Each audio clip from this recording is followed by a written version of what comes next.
The Rangers lose a brutal finale in Boston to lose the series. On today's show, I'm breaking down what went wrong for the Rangers in that loss and what are 5 things the Rangers need to do better after the All-Star break. All that and more on this episode of Locked On Rangers. Let's get into it.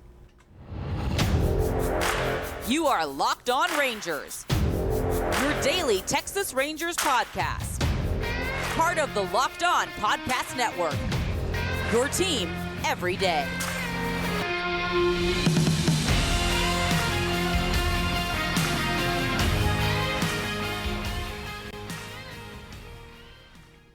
You are locked onto the Texas Rangers. I'm Bryce Patrick, a cripplingly addicted Texas Rangers fan since 2010, the founder and host for all 5 seasons of this Locked On Rangers podcast. Today is Friday, July 7th. Your Rangers are 51-37, alone atop the AL West with a 2-game lead over the Astros. Before we get into today's show, this episode is brought to you by Gametime. Download the Gametime app, create an account, and use code LOCKEDONMLB for $20 off your first purchase. Last minute tickets, lowest price guaranteed. Now, this was an incredibly frustrating loss, 6-10 to the hands of the Boston Red Sox. From the Rangers had their ace on the hill, a guy who has been counted on in countless times in big moments to come up for the Rangers. He came up big when Jacob deGrom went down. He came up big when the Rangers bullpen was an absolute mess back in May with that complete game against the Pirates in a 1 run allowed, 9 innings of work, and against the Astros when the Rangers lost that brutal opening to that series. He came up with the only win the Rangers had, 7 shutout innings against the Astros, and thank the Lord that he did that. Otherwise, Rangers would have a 1-game lead over the Astros. But this was a brutal loss that's not entirely on Nathan Eovaldi. He went 5 1/3 innings, allowed 5 hits, 4 runs, all of which were earned, 4 walks for him to just 3 strikeouts. And I'm a little concerned about Eovaldi. I don't want him to pitch at all in the All-Star game. I think that would be a bad idea, especially because looking at his velocity, every single pitch was down at least 1 mile an hour in this one. His fastball was down 1.4 miles an hour from his yearly average, splitter down 1.1, cutter down 1.3, curveball down 1.6, slider down 1.5 miles an hour. This was not great, and the spin rate was down on all of his pitches across the board as well. Not what you wanted to see. He still gutted out 5 1/3 innings, but he walked 4. It's not something that Nathan Eovaldi does. He does not walk a lot of batters. That's one of the things that he has done incredibly well this year, is not walk a whole lot of batters. He's up to 2.4 walks per 9 because he's allowed 4 walks in back-to-back starts. He hadn't allowed 4 walks in a single start all season, and he's been walking a whole lot more, at least 2 walks in the last 5-6 starts, actually. 3 walks against Tampa Bay, 2 walks against the Angels, 2 walks against the White Sox, 2 walks against the Yankees, and then 4 against Houston and Boston. He did throw 7 shutout innings against Houston in that last start, but the velocity being down, the walks being up, makes me think, all right, I don't want to see Nathan Eovaldi in that All-Star game at all. He can go, he can hang out, he can, wave to the fans and bring his family and have fun. Or, if he just wants to stay home and say, I'm not really feeling it because it's his second All-Star game, I would be totally fine with that. I would honestly be fine with that with most of the Rangers on this roster. I think Heim and Jung definitely want to go because it's their first time, and Semien, somehow it's only his second time going to the All-Star game, despite him being one of the better players in baseball for the last 5 years. It's kind of insane. Adolis Garcia is going to go and be in the home run contest. That's fine. That's going to be great. Celebrate him. Seager, I wouldn't be surprised if he's like, I'm out. I don't want to do this at all. Because it's these Rangers, they really need an All-Star break. They need it badly. I mean, Seager could keep hitting for forever, and he's probably going to, if they put him in the All-Star game, he gets 3 at-bats. He's probably going to get 5 hits because that's just the kind of tear that Corey Seager is on right now. But Semien is not. Semien has been slowing down as of late. In his last 7 games, he's got a 143 batting average, and on base of just 250 and slugging 179. Just 1 home run in his last 15 games and only 2 in his last 30. He has really kind of fallen off, and he never takes a day off, but he could use a couple of days off at the All-Star break. And he's going to start that game, and the Rangers will have 4 starters and 6 players that are all-stars this year, which is great, but they really need some time off. They got some good performances offensively. Corey Seager hit his first home run since the middle of June. He'd been hitting a crap ton of doubles and a crap ton of singles and walking a whole bunch,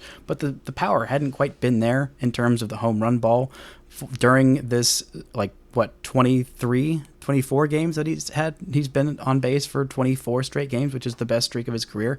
And he finished that off with his 11th home run of the season. Massive doubles day for the Rangers. Could have had a lot more home runs if they weren't hitting in Fenway. Adolis Garcia's 19th double of the season would have been a home run in, I believe, 20 out of the 30 parks. Josh Young's home run would have been a home run, or his first double would have been a home run in, I believe, 19 of 30 parks. So a lot of offense from the Rangers and hitting with runners in scoring position. Jonah Heim got a pair of hits with runners in scoring position. The Rangers went 4 for 12 as a team with runners in scoring position, but some just sloppy overall play from the Rangers and just an uncharacteristic loss. I mean, the 4 walks from Eovaldi was not typical of him. Brock Burke came in, faced 3 batters, allowed a hit, got 1 out, and got a hit by pitch.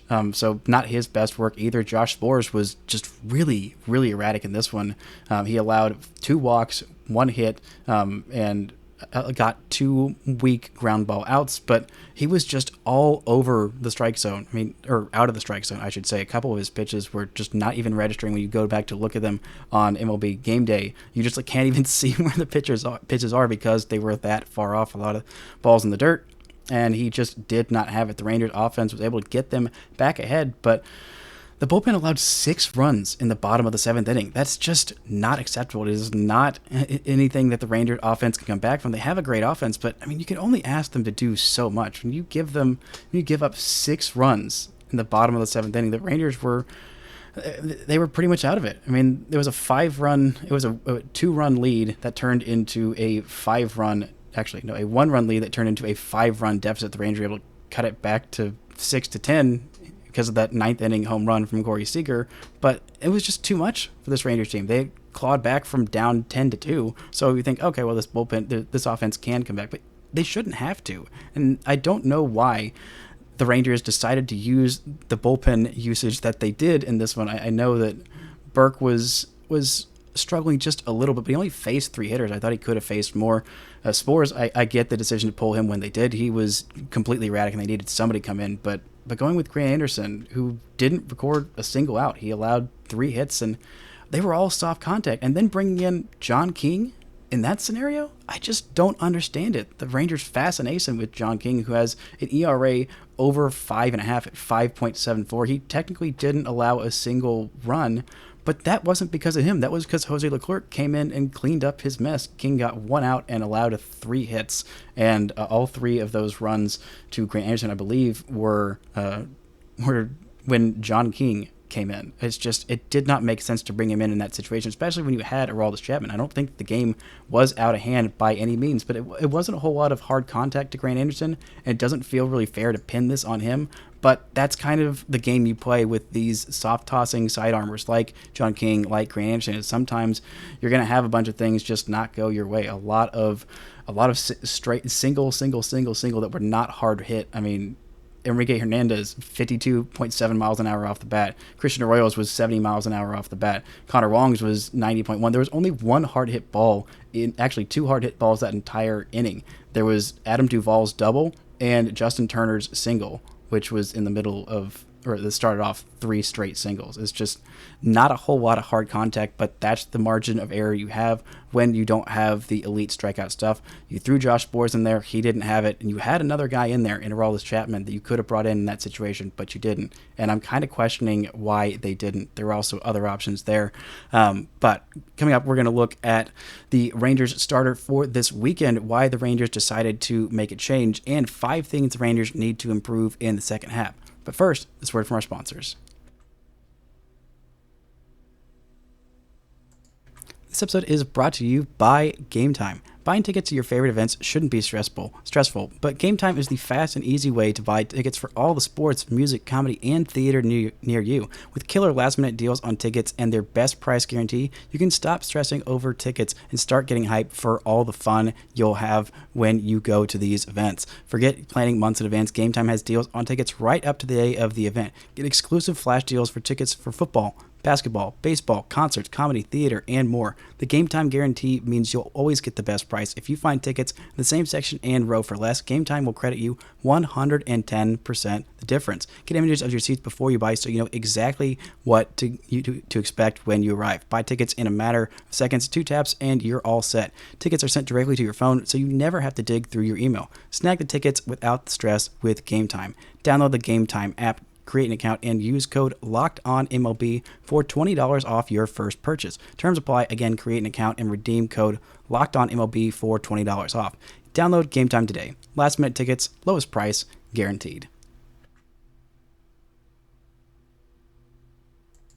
Shout out to the everydayers for making Locked On Rangers your first listen every single day. Next week's shows, I'll be doing my mid-season prospect re-ranks. The Rangers take on the Nationals this week. You can catch every pitch with the hometown broadcast on SiriusXM. Just download the SXM app and search Rangers. Now, there's one more thing that I want to touch on in this game before we get into this weekend and the things the Rangers need to improve in the second half. But there's a chance that the Rangers had in the top of the 7th inning to really pull away before things spiraled in the bottom of that inning where the Rangers gave up 7 runs.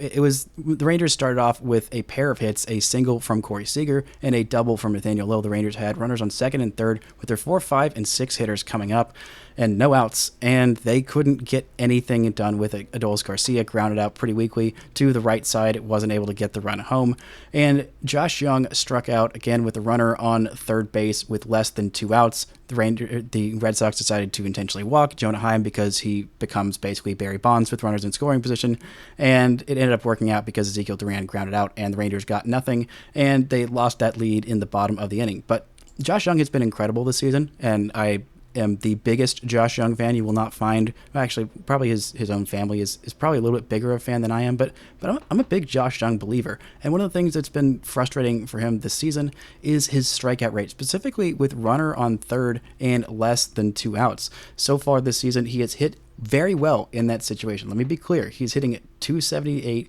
with a .556 slugging percentage, an on base of .333. That is great. That is really good. He has a pair of doubles and a home run in 21 plate appearances. But he also has 11 strikeouts. He's striking out over half the time in that situation, not putting the ball in play, not getting the sac fly. He only has 1 sac fly this season. That is a fundamental thing that I think he needs to really improve on. His strikeout rate has been one of the few things that he hasn't done well this season. His defense has been fantastic. Outs above average has him in the top 7% of all of baseball, which is not something that anybody saw coming. But his strikeout rate is in the bottom 14% of all of baseball. Walk rate, 20th-ish percentile. Chase rate, whiff rate, both of those in the bottom 31% of baseball. Few of the things that he does not do very well. He barrels up the ball in the top 20%. XwOBA, expected average exit velocity, expected batting average, expected slugging, hard hit percentage, all of those really good. All those things that he does very, very well. But in this specific scenario, especially being the number 5 hole hitter, that's something that he needs to improve on, and I have no doubt that he will. It's just really frustrating in those situations when that's when he is striking out, especially when the guy behind him and the guy in front of him,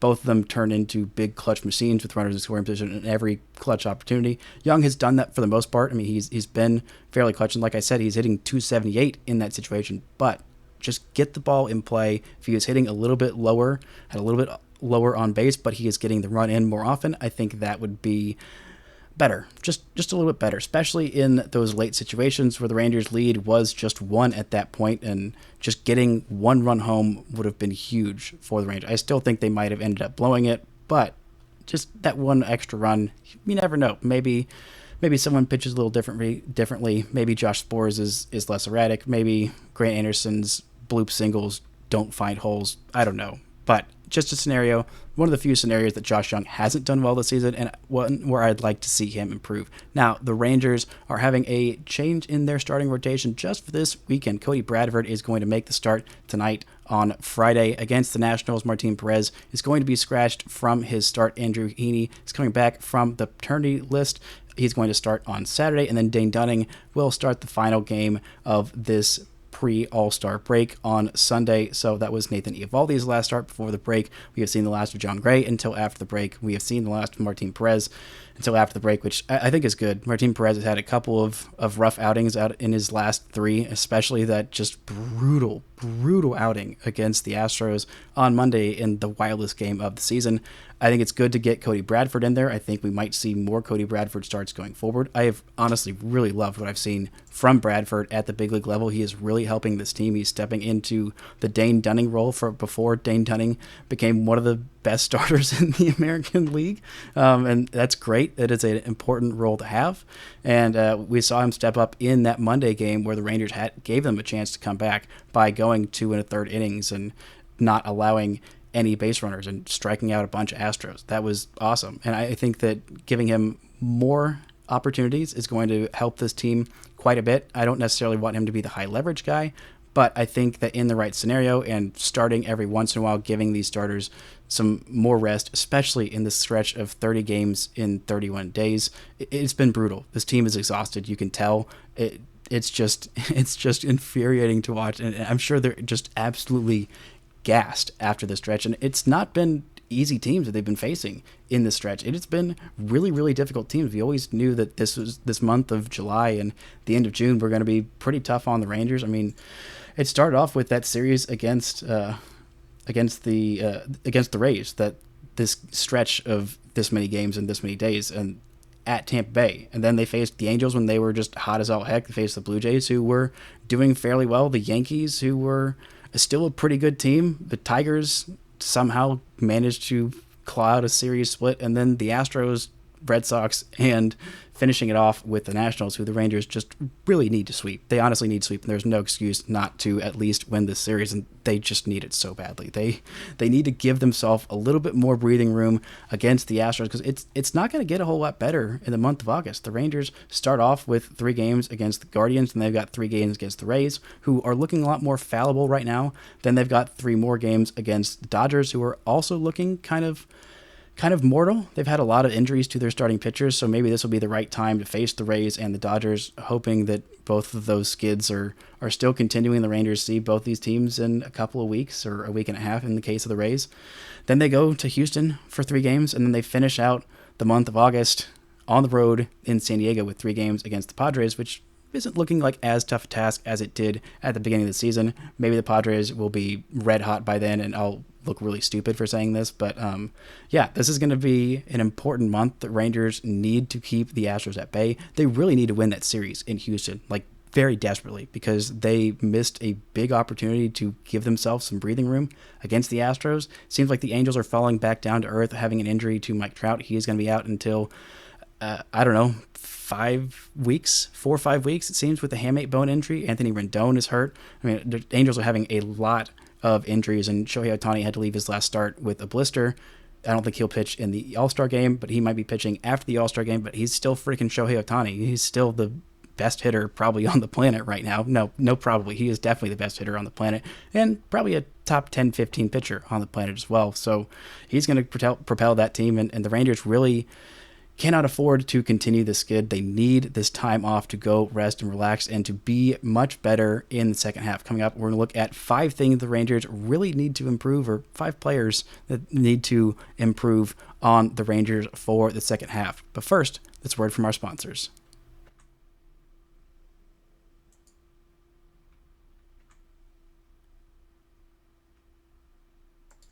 Shout out to the Everydayers for making Locked On Rangers your first listen every single day. On Monday's show, I'll be breaking down the Rangers' top 30 prospects. I'll be doing that Monday through Wednesday, actually. The Rangers take on the Nationals this weekend. You can catch every pitch with the hometown broadcast on SiriusXM. Just download the SXM app and search Rangers. Now, the Rangers need to improve a little bit in the second half if they want to take this AL West crown, which I think they very much do, and if they want to stay as one of the 2 top seeds in the American League and stay out of that 3-game wild card round, which I'm sure that they freaking do, because I know I would very much like them to do that. But the Rangers need some improvements, and here are the 5 things I think need to improve the most. Number 1 is, it sounds really like champagne problems today, but Marcus Semien needs to improve on what he's done the last month and a half. Basically, since the month of June, Marcus Semien has really, really dropped off. He was massive for the Rangers in April and March and May as well. And in April and March, he played 28 games, had 5 home runs and 802 OPS. In the month of May, he was fantastic. He had 9 doubles, 2 triples, 3 home runs, hit .322 with an on-base of .385, slugged .513, and .898 OPS. But in the month of June, he really came back down to earth, hitting just .256, an on-base of even .300, an OPS of .705, and in 6 July games so far, he is hitting .160 with an on-base of .250 and slugging just .200. That is a .450 OPS. That is not what you want from your leadoff guy, and it is really he is a big factor on this team. I mean, he was huge for them when Corey Seager went down, and his splits between wins and losses are massive. When Marcus Semien is going right, this team wins, and when he's not, this team loses. That's pretty much the difference. In wins, 51 wins, he has got a slash line of .329, .381, and .534. That is a .915 OPS. In 37 losses this season, he's got a slash line of .195, .275, .305, a .580 OPS, 335 points lower. So he is really the engine that makes this team go, and the Rangers cannot afford to have him stall out for another entire month where he has an OPS around 700. The Rangers need him to be like Marcus Semien. He's still on pace to have a 5-6 win season. He's their second most valuable player in terms of Baseball Reference for at 3.3. Seager's at 3.5. Adolis Garcia might pass him pretty soon, honestly, and Adolis has passed him in Fangraphs for at 3.3 to 3.1. So the Rangers need Marcus Semien to turn it on. The second thing needs to improve badly is the bullpen. The bullpen's stuff in general, and I think a lot of it is going to come from internal improvement. We saw Jose Leclerc come back off the IL. Thankfully, came in, and it was unfortunately not a high leverage situation, but he came in, faced 4 hitters, got 1 weak contact out, and 3 strikeouts. Looked fantastic. Granted, not a high leverage situation. We kept it from getting even worse than it already was. Finished out the game so the Rangers didn't have to use any other relievers, and I'm a believer in Jose Leclerc. We've seen how good he can be when he is on. He got 3 swings on that cut change up the Slavio, and he got 3 swings and misses. Nobody made contact with the Slavio in that outing. I am a believer in him. I'm a believer in Josh Sborz. Although he has had a couple of rough outings as of late, I still think Josh Sborz is a very good reliever. But the Rangers made a big trade for Aroldis Chapman. They've got him in the back of their pen. They've got Will Smith, who's been fairly reliable this season. Brock Burke has been not quite the same Brock Burke as last year, but I think still a really good high leverage reliever. And in terms of the other guys in the pen, I think the Rangers need to see what they have in Glenn Otto as a short 1-inning reliever as opposed to a multi-inning reliever. I don't think that's necessarily where he's going to thrive, but if you let that fastball tick up and those breaking balls be even nastier in coming off of those, that 4-seamer and 2-seamer that are up in the upper 90s as opposed to the mid 90s where they are right now, I think that's going to make him a lot more effective. But you look at the other guys in this pen, Grant Anderson, he's had his moments, and I do still think he's a pretty solid reliever, but there's only so much room for error. I mean, there's a reason he had a 3.80 ERA in AAA this season. It's a little bit higher at the big leagues right now, and I think we've seen quite enough of John King, honestly. He's had some good outings, and he's had some really, really important outings for the Rangers, including in that series in Tampa where he came up pretty huge. But the name of the game in terms of relievers is consistency. You need guys in your bullpen who are going to be consistently good and who have that A-plus really, really good stuff. Jose Leclerc has elite stuff. Brock Burke has really good stuff. Chapman obviously has really good stuff. Will Smith, his fastball's not good stuff, but those breaking balls are really freaking good. And Josh Sborz, we know, has some of the best stuff in Major League Baseball. And again, it's consistency with him. We'd seen it for most of the season. The last couple outings make me a little worried, but I'm still a believer that he can be really good. And who knows, maybe Glenn Otto will be that fix for the Rangers, putting him in some higher leverage situations. Like if they put him in last night, I think that could have been a good option for him. And I think the Rangers will probably still end up trading for a reliever, probably a pretty good one, because like I've said a bunch of times, they have a pretty big crunch on the 40-man. A lot of pretty good players, but could use some really freaking bad A1 type of relievers that you can throw out there in the ninth inning and maybe not have to have Will Smith as your closer, even though he's been reliable, even though I still trust him. But just having someone that's just a little bit better, I think, is probably what the Rangers are going to do at this deadline, depending on the price.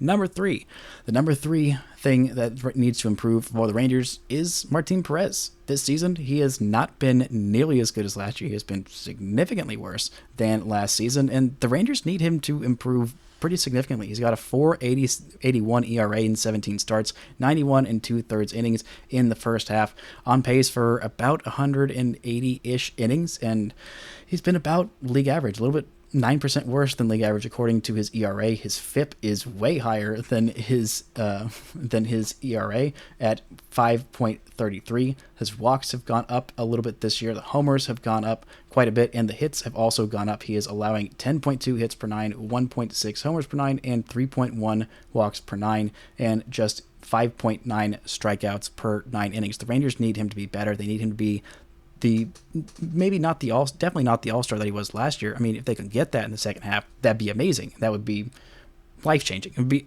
incredible. But the Rangers just need him to be okay, be league average. And he's been a little bit worse than league average this year. We've seen some blow-up starts. Need to have fewer of those. He can have fewer amazing starts if he has fewer blow-up starts. Just be a number 3. Be the middle of the road. Go about 5-6 innings every time, 2 to 3 runs, and keep your team in it. He has had a couple of games where he has gotten his team out of it, especially in that 10-2 game where he allowed 6 runs and didn't even get through 2 innings. But the Rangers need him to be more consistent, more middle of the road. I think he will be. I'm a believer in Martin Perez, and I really think that he has got that in him. Number 4 thing needs to improve for the Rangers is also Andrew Heaney. Andrew Heaney has also had a couple of those blow-up starts, a couple more of those blow-up starts than I would very much like to see. And his walk rate is mainly the thing that I would like to see improve. This year, he is walking 3.8 batters per 9 innings, and that is not something that he did with the Dodgers last year. I'm not expecting him to come in and have the elite strikeout rate that he had last year. Last year, he had 13.6 Ks per 9, but he only had 2.4 walks per 9. He's allowing fewer homers this year in terms of the rate and the pace of that. And he's striking out fewer.